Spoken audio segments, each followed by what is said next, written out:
4th down and goal from the 9. Carr throws into traffic. Intercepted. The Bengals have the ball. They are running it back. Sam Hubbard. Stanford Jennings is going to go all the way. When it comes down, the Bengals are champions. Now the Bengals Super Bowl chances rest on his right foot. The kick is up. It is good.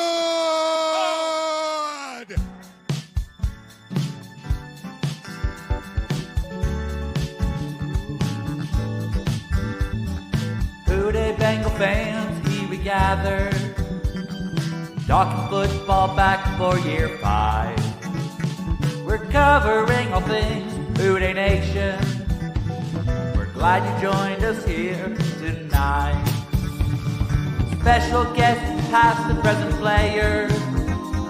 You never know who you might see. One thing that's for sure, it's all things Bengals. And it all goes back to charity. We at Talking Football want to thank you for joining us for the show tonight. By the fans, for the fans, until the very end. It's Talking Football with Bengal Jim and friends. It's Talking Football with Bengal Jim and friends. What's up, everybody? Welcome to another edition of Talking Football with Bengal Jim and friends. And guys, we needed to win 6 in a row. We've got 5 games left. It's not happening. The likelihood of playoffs is probably 0 right now. But we got a lot of stuff to talk about tonight, guys. So please make sure, whether you're watching on Facebook, Twitter, YouTube, we need your participation tonight. We need to talk about this team and what we can do to fix this thing. But Tom, it was a rough day in the jungle, brother, against the Steelers. It was a rough day defensively. I think everything is pretty much still there offensively. I thought actually the line did a very good job. I like the adjustments they made on the line. Cody Ford may not be headed to the Pro Bowl, but man, he plays hard. He played hard at left tackle, and now he's playing hard as our left guard. He only had 1 pressure, 1 sack to Cam Hayward, a future Hall of Famer. So, all that was good. The defense, on the other hand, had the NFL expanded this year, an expansion team's defense would be better than the Bengals defense. It's true. I never would have imagined we would be this bad at tackling, covering, and rushing the passer. And that's with the best pass rusher in football playing defensive end. So there's a lot to do, a lot to put together. This roster has a lot of holes going forward. So I think right now they have to shift gears into win next year. And let's find out about some of these young guys we have on the roster. Are they part of the puzzle to get to and win the Super Bowl? Jamie, good to see you back. Yeah, glad to be back. I just wanted to squash the rumor that I only come on when the Bengals are winning, and made sure I was on today. It's funny. You're watching Burrow's press conference, and they asked about the playoffs. He had that Jim Mora moment there, where he just I want him to playoffs. What are you talking about, playoffs? It's crazy. I feel a sense of mourning. I don't know. I remember the first episode of this season going into it, like looking at the schedule. I was cocky as hell looking at the schedule this year. Like I'm telling my friends this could be an undefeated season, and this is like an absolute nightmare scenario. So, but I don't know. I don't even know what to say. So many things need to change. So, Tom, we're missing our pal James. He's watching some Q's basketball against Tennessee. Last I saw, they were Tennessee was up by 1 or 2. So he's got to watch his Syracuse Redmond. Orangeman. I said Redmond. Oh my gosh, you kill me. You'll be fine. Right. You'll be fine. Good.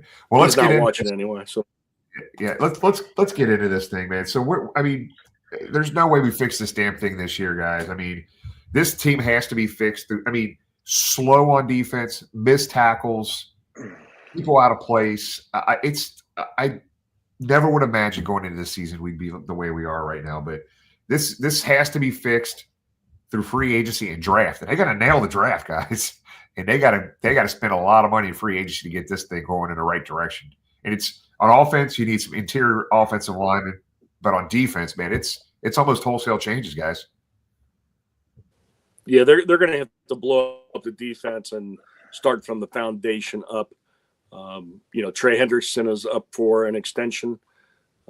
I think due to his, little problem last offseason that he put up, but he's earned it. He's earned a new extension. He's been the best pass rusher in football the last 4 years. But other than him, B.J. Hill's a free agent. I don't think they'd bring him back for his kind of money. Sheldon Rankins has been a horrible disappointment. That might be putting it mildly. Sam Hubbard, as much as I love him, is gutted through things, playing hard, playing hurt the last 2 years, but we're not getting any productivity out of that end. We're drafting guys that are not stepping in and helping. We are slow on the back end of the defense. We are slow and unathletic. So we've got to look at that at linebacker. You might need 2 starting new safeties next year, at least one. Geno Stone has been – I try to be optimistic. Geno Stone's been a nightmare. He can't tackle, but he compensates by not covering. So, and with that, I hope he gets 3 picks and a pick 6 this week. It starts at the top, though, boys. I mean, Lou has to go. Right? We agree on this? There's a lot of people in the chat area talking about that, Jamie. We can talk about players.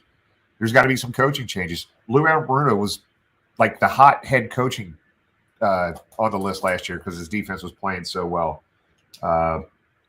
Frank Pollock and Lou. There's possibility. Guy, I don't think there's any way in hell that Coach Taylor's going anywhere. He's got another year here, period. So if there's going to be coaching changes, it's probably Lou and Frank. Following the chatter online, like just reading all the Facebook comments and stuff and watching the live streams, everyone's very quick to say fire Zach. I'm quick to say that sometimes too. But you cannot deny that this offense is putting up points, right? Like you're scoring 30 points a game, you're still losing. So I think Coach Taylor looks really good if this defense plays the way it's supposed to be playing. It's no one's saying fire Zach Taylor. This defense is playing good. And if this, you know what I mean? Like we're putting up 30 points a game. If this defense is just playing slightly under average. Yeah. 30 points is enough to win games in the NFL. I mean, especially against the teams that we're playing against that they're not putting up 30 points against other teams except for us. I mean, the thing that's just really frustrating with me, and I got a bunch of buddies that live in Pittsburgh or Steeler fans, and we made Russell Wilson look like a Hall of Famer, guys. That game Sunday, defensively, it was embarrassing. It was absolutely embarrassing. I mean, I don't know how I didn't look at the official stats on this. How many missed tackles did we officially have? I mean, you score almost 40 points and still lose again, like you said, Jamie. I mean, we're putting up points.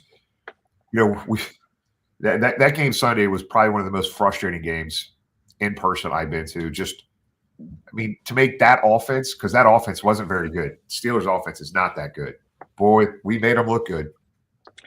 See, Brett in the chat makes an interesting comment. He says, Zach Taylor would be gone if it wasn't for Joe Burrow. I look at this another way. Like I said some frustration on Joe Burrow's part. I kind of feel this can go either way. Zach Taylor could be gone because of Joe Burrow. You know what I mean? Jimmy said there's no way in hell he goes. I wouldn't say I believe Zach will be back.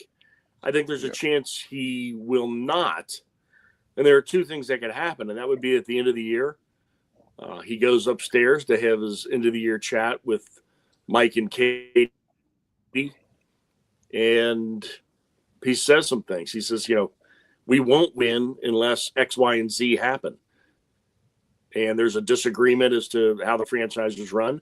And when everybody walks out of the room, just like Sam Weich, Christmas 1991, Zach's not the coach anymore. The other way would be is if Joe Burrow went upstairs and looked at the powers that be, and I don't believe he's going to do this, but if he did and said, it's not going to work. It's not going to work with him steadying the ship. But, that is his offense. Jimmy's got a great point. We're cranking up big numbers and an awful lot of points with that offense. So let's keep going down this road. I mean, look, guys, there's no wrong answer. We can agree to disagree. It's okay. So as you're in the chat area right now, I see a lot of different things in here, whether you're on Facebook, Twitter, or YouTube. And I'll put them up. Yeah, Josh makes a great point. Yeah, bring it. Let's talk about this, man, because Josh said starts the top. Yeah. Tobin's got to go. I mean, we've always been criticized as being a non-traditional franchise in the way that we scout and draft, and we don't have enough scouts, and we don't have a traditional GM in the sense of what other GMs in the league do. It is funny. It is funny though, because Duke Tobin is now rumored to be, on the list for some other teams as GM. It's I don't know, man. Duke Tobin has been a hot topic here, guys. How do you disagree with that at this point? Yeah. So Robert's saying, let me say this for Roberts. Yeah. Go ahead, Tom. I'm sorry, Jamie. I walked right over you. No. Go ahead. But Robert has a point, and that is when we are letting important players leave, we're not replacing them. Yeah. Sheldon Rankins is not DJ. He's just not DJ at all. He's not a shadow of DJ. Same thing at cornerback. Chitty's gone. The cornerback play has just decimated. Jesse's gone. They had a plan. The plan absolutely blew up on them. They just, when guys are walking, we are not filling that need anywhere close. We may get a guy, but they're not at all filling the need. Larry Ogunjobi's gone. We're still trying to find that interior pass rusher that he was and meant so much, helping us get to the Super Bowl. It just, none of those are working. And if you're not going to be active and productive in free agency, then you have to hit in the draft. And we haven't hit in the draft since we took Jamar Chase. Yeah.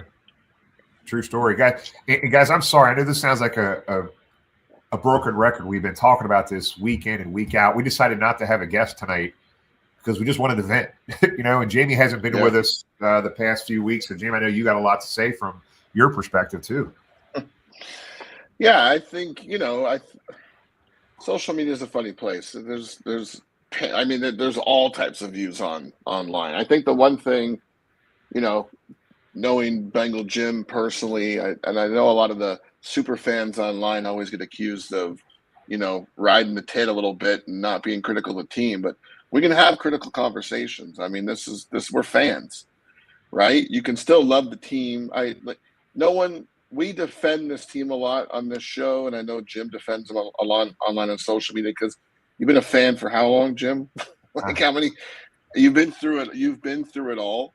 There's a lot of narratives out there that just aren't true, and it comes from a frustrated fan base. We don't pay our players. Hello, did you look at Burrow's contract? Are you about to see what Jamar Chase is going to get paid? He's going to reset the market for wide receivers, and we're going to be the ones that give him that money. So I don't believe that's the issue, but a lot of fans, go down that route because we're pissed, right? It's tough. You're hearing it from your Ravens friends and your Browns and your Steelers friends. I don't know about you guys. My phone was lit up on Sunday. All my Steelers friends, they're loving this. But you know why? Because I was a dick when we went to the Super Bowl, boys. Like I lit them up. I lit them up, top of the world. So it's coming back to me now. I get it. But no, it's okay to be critical, and this is why we do shows like this from time to time. We've done this before when we've whiffed and we've missed the playoffs. I think what makes it hurt more this time, and Lisa said this earlier, I can't find the comment, but I think it hurts more this year just because this wasn't expected. There's years that we've come on this show and we're hoping for a good year, but I mean, we're not expected to have a good year, right? The Andy Dalton eras and stuff like that. We weren't expected to be competitive, but we're expected now. After what we've done with the Super Bowl and the AFC North Championship, we're expected to be good. And then you look at that schedule. That schedule is light, guys. Like, come on. It is a light-ass schedule. You got the Panthers. You know, it's you got the Cowboys coming up. They're trash. We might lose. Somehow we're 6-point favorites. I don't get that, but anyway. We might lose. We might lose that game. It's crazy. Yeah. It's crazy. The Patriots. Have you watched the Patriots play? That's how we got the season kicked off.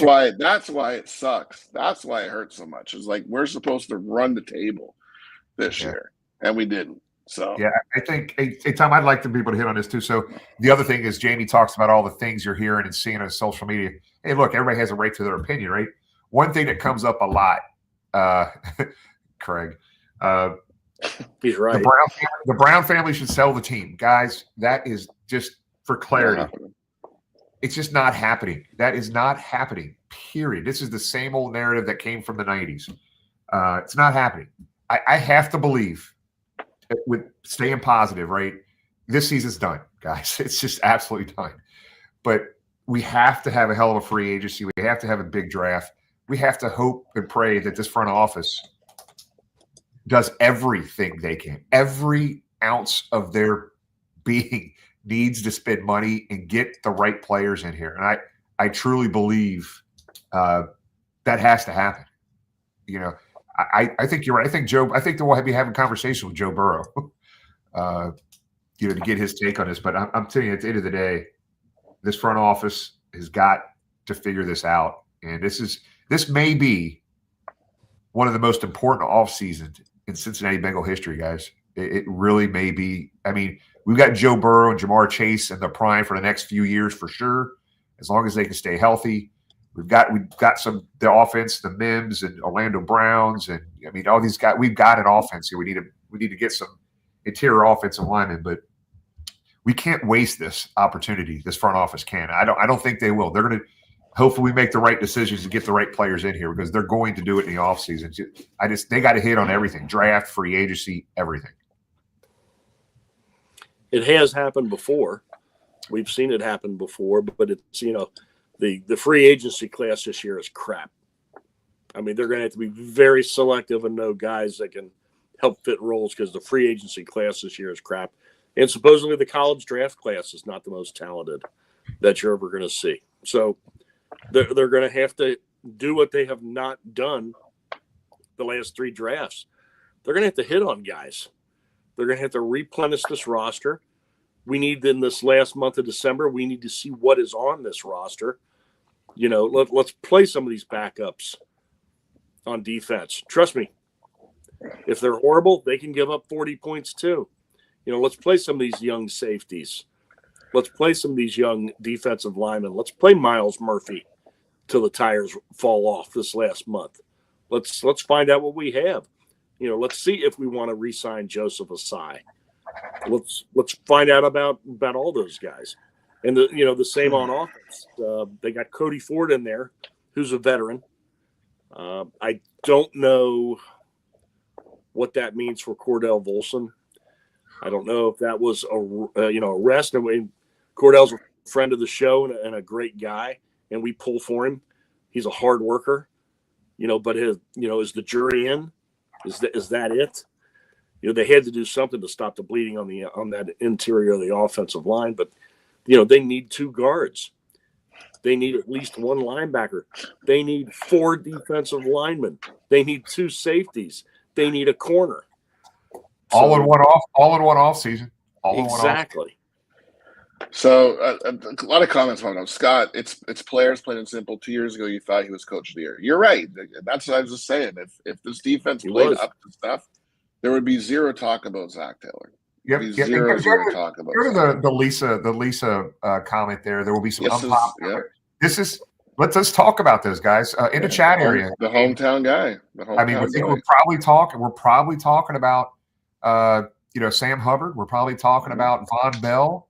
These are guys we love as fans, man. They were a very integral part of that Super Bowl run and AFC Championship run back-to-back seasons. So that's hard. It just seems like there's going to be maybe some other unpopular cuts. Tom, who else would be in that mix potentially? Maybe Jermaine Pratt. Probably Sheldon Rankins. I know I've seen what I need to see there. And sadly, it was the bad part of when we signed him. But, you also save some money there too. Maybe you're able to do some things you don't think you're able to do in free agency. But Craig's hilarious. But yeah, Hubbard. Craig's drinking right now. I love Craig's got a good point. I want to get to Cam in just a second. But, to answer Jimmy's question, I think B.J. Hills is a free agent. Sheldon Rankins, I don't believe, will be back. Sam Hubbard, Jermaine Pratt, Von Bell. Have you guys seen the Geno Stone? Kappa's gone. Probably Kappa. Kappa's not been good either. Yeah. Guys, they're going to have a lot of money. So, they're going to have a lot of money to spend in free agency. Brian, but I was pissed when Trenton got waived. I kind of laughed when I heard the Trent thing. It's like he's the fall guy. This is the change we made. Good guy. Hey, you know what? Hold on. Before we move on, Brian's mentioned a couple times in the chat. And this is something I know is going to start being talked about over the next few weeks. And I think you're going to have a hard time pulling this dude off the field. But how many more games until Browning starts? Oh. You saw what Burrow said in his conference, at the press conference of the day. He said, I don't take it for granted, having all these injuries, being on the sidelines. Like, dude wants to play, but at what point do you risk injury in a nothing game? Right. Yeah, he's not going to want to come out, right? And he's on the pace him and Jamar are on pace to set some records. What's interesting right now, guys, is that we have over 1,000 viewers right now, and our main Facebook page is not even hooked up. Yeah. Not even hooked up. So we don't have a guest, and our main Facebook page, which is a huge amount of viewers, is not even hooked up tonight. So you guys are coming hot and heavy on these. We can see whatever platform you guys are on. We can see everything in one area, one of these chats. Yeah, a lot from Facebook. Yeah. Getting back to Craig's point on Cam Taylor-Britt. Jimmy, I don't know if you saw, we had Eric Thomas a couple weeks ago. Yeah. And we kept hearing the same term from he and Joe Walter about the offensive line. Technique. The technique's off. His technique's bad. Technique. I'm not willing to give up on Cam Taylor-Britt. He's healthy. He's young. If Ken Riley, on his way to the Hall of Fame in his 11th year, can get a new coach in Dick LeBeau who can look at him and say, no, you're not slowing down. No, you're not old. You've just fallen into some bad habits. We're going to fix those. And they did. And, the next year he's a Super Bowl cornerback. I'm not willing to give up on Cam Taylor-Britt being an important part of this team. Now, I will say this, coming out of college, he was looked at quite a bit as a nickel. He also played safety very well. And I'm a guy, I don't like changing positions on guys simply because it never works for this franchise. But, could he be a safety? Do you switch him into nickel? I think that's where Dax Hill's going to play. I'm sorry. I'm laughing at Craig. Craig just coming out with all the hot takes. He's got to put on the foil, coach. But don't give up on Cam Taylor-Britt. And losing his cornerback coach, I think, has really screwed him up. That's an underrated message right there, Tom. I think that's probably bigger than we think. Oh, absolutely. He's an interesting guy. He has a game where, he makes a crucial interception and then like 3 plays later blows coverage to the point where it's like, you're just going, what the hell? Like, it's a love-hate, but it's like, I love that guy through 2 quarters and hate him through the other 2. It's just like, I just want to see a complete game from this guy. Yeah, he'll give a Pro Bowl series, and then the next series miss a tackle, blow a coverage, and get a penalty. Yeah. It's funny. I mean, we're talking about we're gonna have to let some guys play. I'm sorry, Jamie. I just went over you on that. Didn't realize that. You're good. Tyson Anderson play at safety, man. I mean, he's having a hell of a year of special teams. Let me get some more playing time and see what we got there. We got to evaluate some of these guys on the depth chart to see if we want them around next year, right? I think the one guy you have to bring back next year because of just a lot of untapped potential this year is tight end Gesicki. I want to see him back. It's going to be cheap. I know Goodberry posted that too. Yeah, you're right. No, dude's a beast. Have you seen this guy? He's like 9 feet tall. Just throw it up. Throw it up. Yeah. I think Gesicki's going to be back. One of the 5 tight ends on the roster. He'll be one that's back. Yeah, for sure.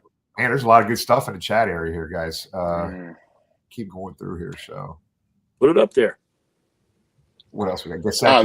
There's a lot of people agreeing Gesicki's a lot of the same, similar. A lot of the mistakes are mental mistakes in the players. Need Vontez Burfict. Talk about a mental mistake. Yeah, no doubt. Yeah, I don't know, guys. I just I think what has the fan base on edge is the way Joe Burrow's mood has changed during these last few press conferences. I know you guys all watch because I see you when they go live. It tells me when people pop on that I'm friends with on social media. I know a lot of these people watch those live press conferences with me in the chat. So it's interesting. Did you notice how? And again, I don't want to overanalyze this because that's what a lot of the pundits do. But he paused a lot before answering the questions. Did you notice that? Like he paused, and it was almost like it felt like he was pausing for minutes, although it was only seconds. But he's being very careful what he says because he knows it's going to be scrutinized. But that one thing that he said about getting it on tape for other GMs, like people went crazy about that, thinking he's going to demand a trade and everything. And the way that I interpreted that is what he's trying to say to the other guys is there's still something to play for. You got to get tape because he knows there's going to be a lot of changes on this team, a lot of changes in this roster. And these guys got to get stuff on tape for other GMs to see. I think they're going to bring Burrow up, have a conversation with him. We'll never know what comes out of that conversation, but I think we will know what comes out when you start seeing wholesale changes across the board.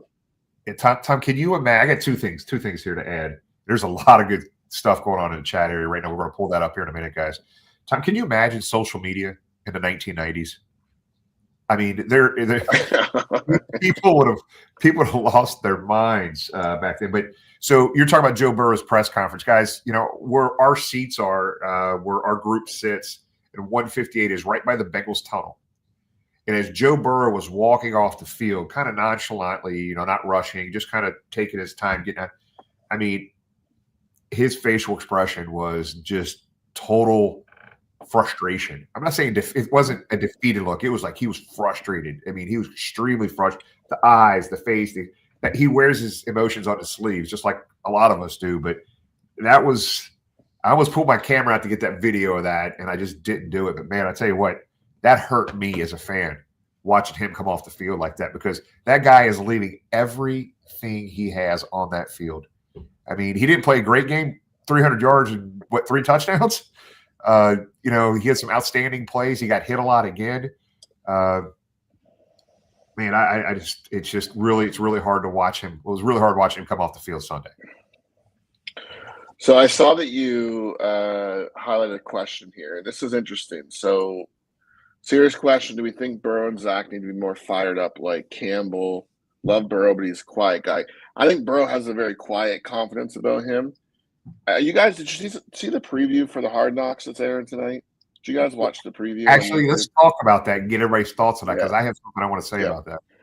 So if you watch on YouTube the preview, they show Taylor, they show Tomlin, they show all the coaches basically talking to Stefanski and Harbaugh, talking to their individual teams. They show clips. And then if you read the comments on YouTube, it's just literally Bengals fans going like, man, Mike Tomlin has me wanting to walk through a wall, and Taylor makes me want to fall asleep when you're watching these.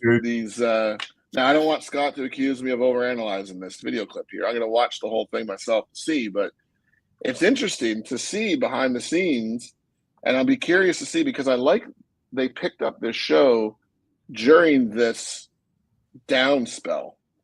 So it's going to be very interesting to see how this plays. I'm going to go tonight and watch it after we get off. I think it airs at 9 o'clock. I watched that whole, it was like a 2-minute and something second video clip, and it showed each head coach in the AFC North. I really didn't have a problem with what Coach Taylor was saying, is how he was saying it. But, man, as much as I hate the city near West Virginia, can't stand them, I'd tell you what, Tomlin, his tone, he wasn't yelling and hollering. It was just the words he was using it, how he was using it. I have Steeler fans that can't stand Coach Tomlin. They don't think he's not getting them to the Super Bowl for that Super Bowl win. But there's something about listening to Coach Tomlin in that locker room, like you said, Jamie. It's like, I'm not a player, but it gave me energy. I was like, holy shit. Yeah. Listen, so, gosh, I hope nobody hears that what I just said. Don't record that. But that guy's something special, man. He's a hell of a head coach. He really is. You know what? And something else, and I'm glad to see I'm not the only one who thinks this. And again, I don't want to shit on the franchise, but Nick makes a good point. You see the other facilities these teams sat in for their team meetings, and then you see the Bengals, and it just feels different. It feels like see, I don't watch it again, man.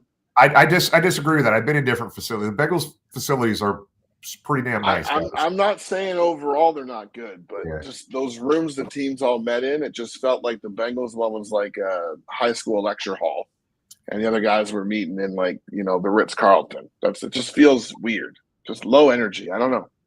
Tom, where we going? We're all over the damn place. Tom, help us out here, brother.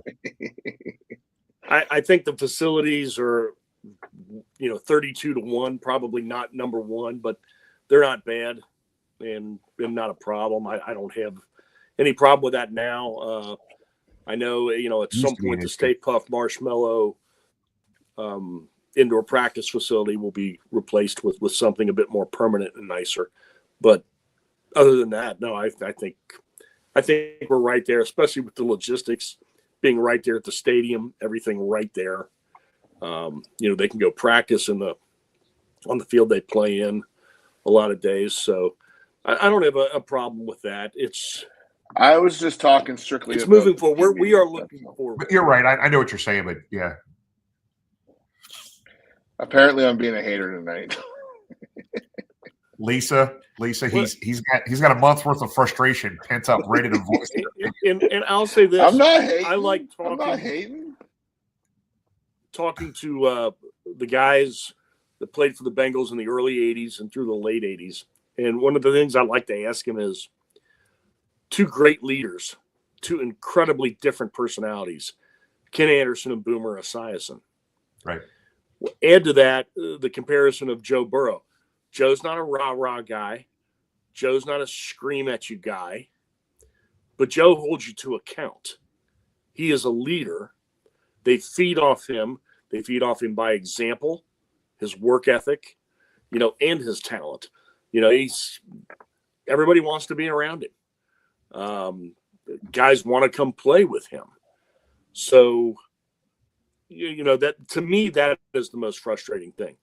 We're wasting a year of Joe Burrow's prime because, we don't have a defense that could build a 1-9 team. And that, Craig, don't think James and I have been talking about that all week. Man, it's like James is here when he's not here. The 51st, he's in another text string. We're talking about the same thing. Canada might Jamie, be Canada's the 51st state. I'm watching the news. I'm trying to find the picture, James. I'm trying to find the picture James sent me. Yeah, there it is. But the night after Thanksgiving, my wife and I are watching the news, and Trudeau is down in Mar-a-Lago, and we both at the same time we point at the TV and go, "Look, right next to Trudeau, there's Jamie." So, I promise you, I wasn't there. Yeah. Well, guys, let's switch gears a little bit, man. Let's talk about. We've kind of beat the Steelers game and the defense and free agency and coaches to death. I don't think there's much more to talk about there. Let's talk about this Monday night game. A lot of us are going down. I think Mark, myself, Tony, and a bunch of other folks are heading down to that game. Looking forward to it. Going to have a lot of fun. We got a meet and greet that Sunday night at Hop and Sting. It's going to be a packed house, guys. Looks like the Bengals media team's going to be down there as well for this event. If you remember there a few years ago when we were down there, it might have been last year, I don't even remember, but we packed that place out, man. It was unbelievable. The guy that owns that place is a Bengals fan. I think the thing I'm looking forward to the most, I told Trisha to record this game for me because I want to see the Simpsons. You know, we're Bart Simpson, and the Bengals are Bart Simpson's team, and Homer Simpson is the Dallas Cowboys. I like that little take, man, getting some kids and young folks involved in the game. But guys, let's talk about. I'm excited about the Simpsons theme on this, but how are we 6-point favorites on the road in Dallas, where we haven't won since 1988?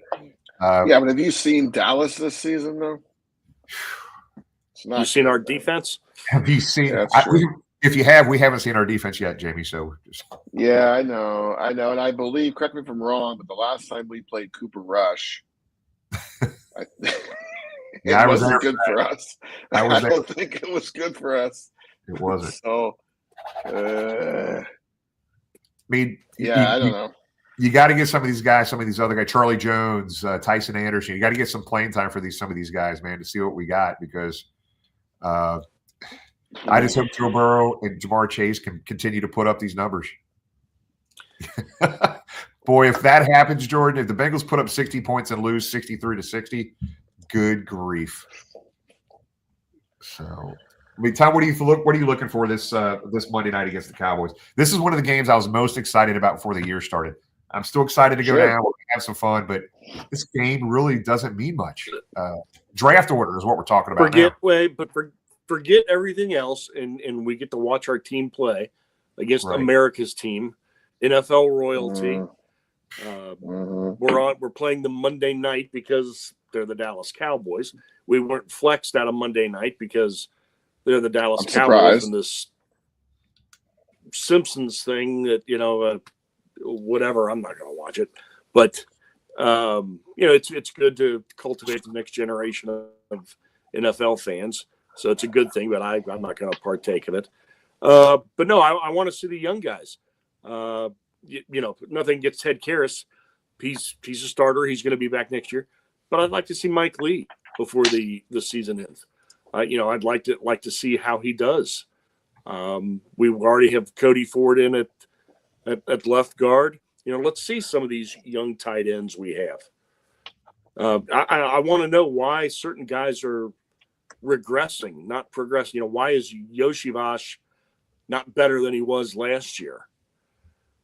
Why are guys in the defense regressing? Can you fix Cam Taylor-Britt? I want to know all those things. Yep, I'm with you. But tell me, Joe, you gonna be watching the Simpsons version of this because I'm having Trisha record it because I want to see it. No, I might watch. Dude, there's a video on TikTok where these guys put on Madden for their grandfather, and the poor guy watched the whole thing thinking it was a real game. I might just watch the Madden version of this game. Saw that. Yeah. Too fun. I just put Madden on and just go play the game. Okay, hit on a couple quick things here too, guys. I know we're already 40 minutes in, man. I can't believe this thing's going this fast tonight. Don't forget this Friday night at the Bengals Pro Shop, 3:30 to 5. We're doing Fill the Bus. Then from 6 to 7:30 at Walmart in Eastgate. The QR code's on the screen if you want to send some Amazon gifts to Toys for Tots for us. But we're to Fill the Bus. This is the third year we've done this. To Fill the Bus, we've had an unbelievable response. The Bengals Pro Shop is providing a 15% discount whether you're a season ticket holder or not if you want to purchase toys at the Pro Shop for the toy drive only, the Toys for Tots toy drive. So make sure to make it down there. We're a little bit behind where we were at this point last year, but we've got 2 more home games. We still got the Fill the Bus this Friday night. So come join us this Friday at some point, whether it's at the Pro Shop or Walmart in Eastgate. And guys, I'm going to flip again here, man. We got to talk a little bit about this. So we found out today, actually a few hours ago, that Ken Anderson did not get voted in by the senior committee this year. We do know he was in the final 9. We don't know how they did it this year. The senior voters all voted, put their votes in, and they just took the top 3 most votes. We don't know where Kenny finished, but he was definitely in that top 9. So little frustrating, guys. I just don't get it, Tom. I know you and I have been going back and forth on this, but man, you got to be kidding me. Again. Since I was not part of the original 3 when you guys started this, and then Jamie the Canadian said if we're going to have a Mount Rushmore, we got to get one other idiot, and that's how I ended up on the show. But really, since then, one of the causes have been bringing to light deserving Bengals for the Hall of Fame. Anthony Munoz is the greatest offensive lineman in the history of the game. We know that. He's there. Ken Riley so deserved to be there. It was criminal he didn't go in before he passed. Which leads up to Ken, who to this point of all retired Bengals is probably the greatest figure in team history as a player. That's why he was, the first player up on the Ring of Honor. It frustrates me to no end that he's not given the respect that he's due. I don't understand it from the committee. Jimmy, you and I have talked to some of these guys. We've talked to some of them on air. We've had to talk each other off the ledge after talking to them off the air with some of the reasoning, some of the thinking behind it. Kenny's come up short. We did get some encouraging words from some of the voters as the next year, but we've also been hearing that for 3 or 4 years now. So he deserves to be there. He's not there. It pisses me off. I don't understand it, but I'm not going to quit fighting for the guy. That does, however, lead a little bit of a shift in the next month. Everybody out there, please boost Willie Anderson. Get his name out there. Linemen are so anonymous. Willie got very close last year. He had, from what we're told, one of the best presentations in modern times given for him last year. And he's not just in the red zone. He was darn close last year. It's going to be darn close again this year. So please, any positive words, points you can make for Willie out there. These guys need to read it, and they do see it. I don't know how much it affects them, but they do see it. And the crazy thing about all this, sorry, Tom, the crazy thing about all this is how you can be so close one year and then be so far away a year later. Like it doesn't make they're not, Jamie. That's what's interesting, right? It's like if we're looking for a silver lining in here, Kenny's in that top 9 again. He's there. He has, because if we would have heard he was not in the top 9, that's catastrophic. Right. He's taking a step back. And we know for a fact last year Willie was this close, like a vote or 2 away. Like again, we got it. And we talk about, Tom and I talk. Does the NFL really going to put 2 Bengals in the Hall of Fame at the same time? You got 2 different committees voting on that, right? But if they weren't going to put 2 Bengals in, let's just put 1. Let's get Willie this year. So Kenny not getting in might open the door for Willie, is what you're saying. Potentially. What we don't know. Willie's there. You got 2 committees. You got a senior committee and then a modern day committee. So they're both talk? Probably. We don't know. But if the NFL stance is no, we're not getting 2 Bengals in at the same time. Okay.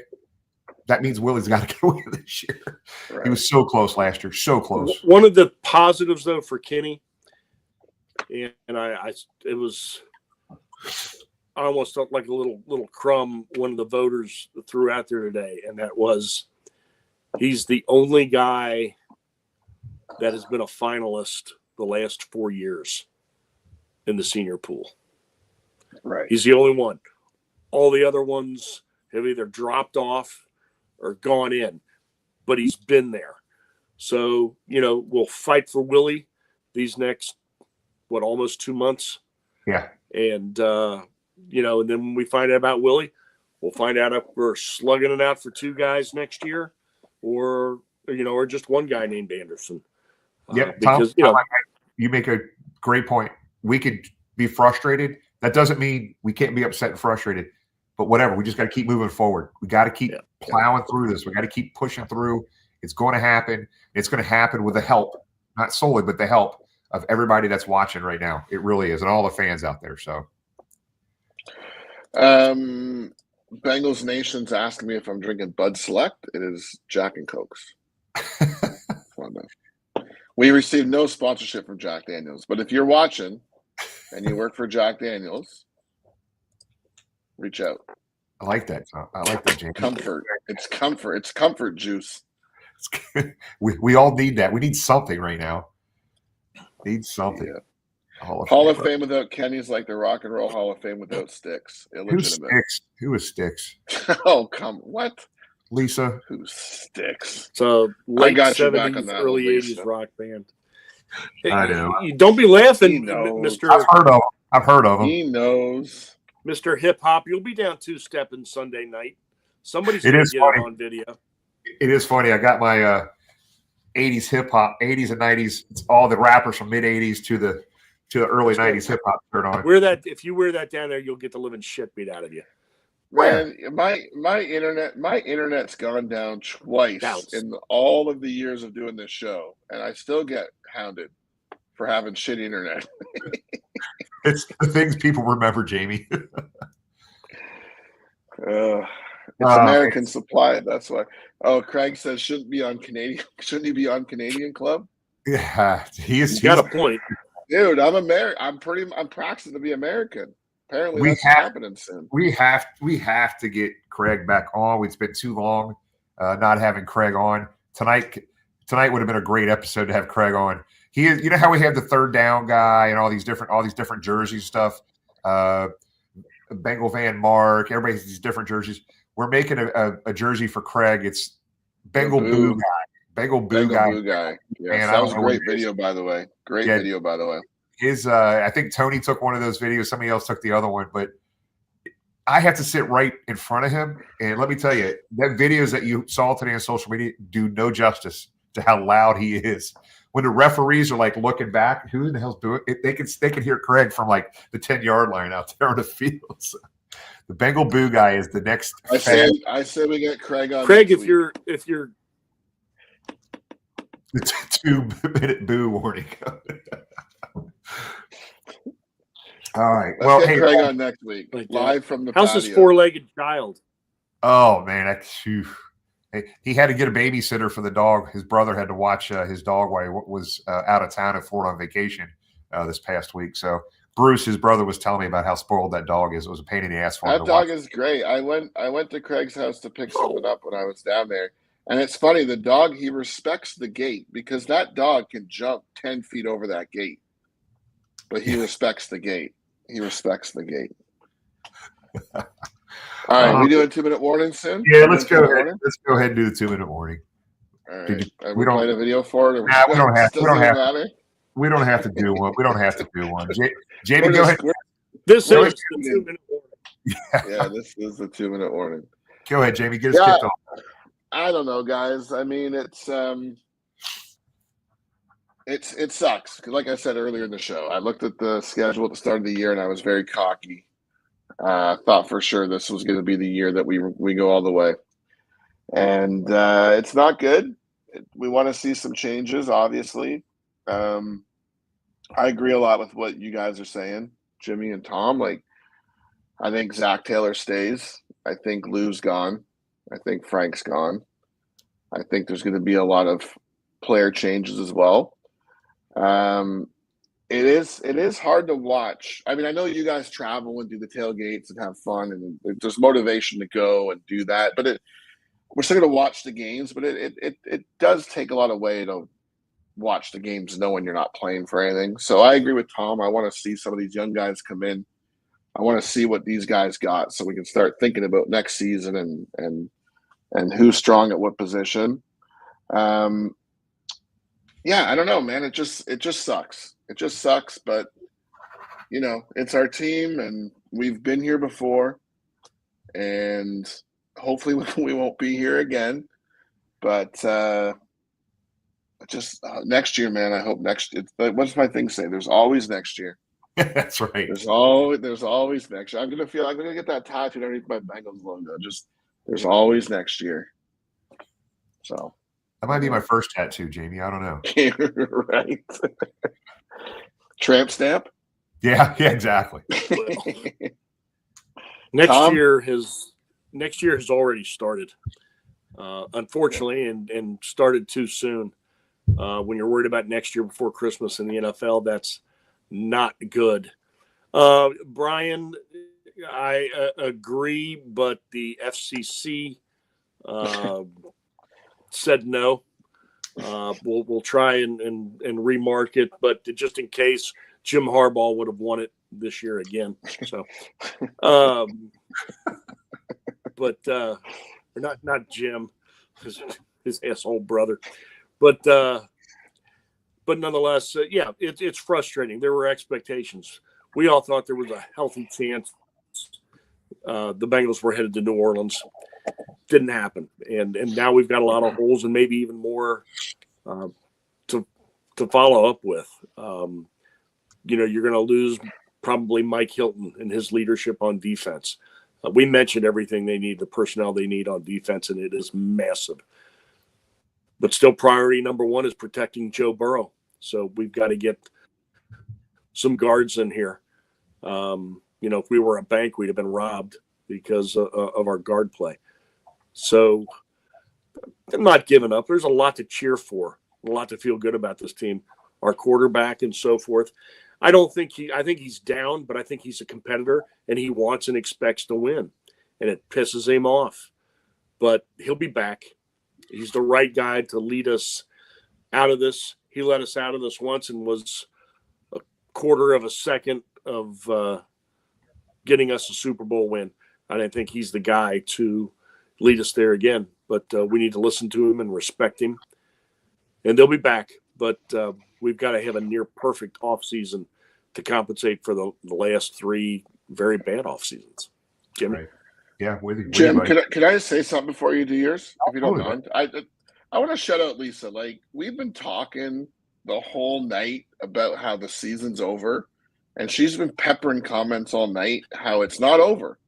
There's a 2% chance. I would like to see, first of all, respect to Lisa, because this is how we should be, right? This is how there's still a chance. Until we're officially 100% eliminated, we should still be hopeful there's a chance. Has Goodberry broken this down yet? What needs to happen? Because obviously we need help, right? We can win out. Do we know? I'd be curious to see. I'm extremely positive. I'll be rooting to win every damn game. Sure. But at some point, reality has set in with me, Lisa. 2% chance with the way this defense is playing. I don't know how. There's no way to fix it in the offseason, in the regular season. 2% chance is positive when you're going in for heart surgery and they say there's a 2% chance you're going to die. You feel good about that. I don't feel good about 2% chance making the playoffs. Yeah, I'm with you. I like that analogy. So, look, I would just say let's stay together. No matter how bad things get, let's stay together. We can all agree to disagree. We could agree or not to fire coaches. We agree to do different things, on different things. But at the end of the day, when we win the Super Bowl next year, we're going to look back on this time and like how frustrated, how upset we were, right? And rightfully so. Every fan that should feel anxiety and frustration right now. I know I do. So let's just remember to stay together as Bengal fans. There's a lot of people really going at it really hard on social media. Guys, just lighten up, man. We're all on the same team. Let's stay together through this. Don't forget about the toy drive Friday nights, 3:30 to 5 at the Pro Shop, and then from 6 to 7:30 at Walmart in Eastgate. Next, we do have Paul Daner Jr. On with us, so that's a good pickup. He's a great guest, and this guy is he's going to have a very special. He's got a very special interview tonight. He's doing that. Probably he should be doing an article on with the next couple 2 or 3 days, maybe early next week going into the Tennessee game. But pretty fun little article he's getting ready to do some interviewing on tonight, or I see would have been with us tonight. But he did commit to us for next week, so Paul Daner Jr. will be next week. So next Tuesday night, we will see you. Let's have fun watching the Bengals wherever you're watching it, whether you're at the game in Dallas, at home, wherever you're at. Enjoy it with your friends and family. Don't get too upset. Let's root them on. Let's try to get this dub in Dallas. We'll see you next Tuesday night, everybody. Hoo day. Hoo day.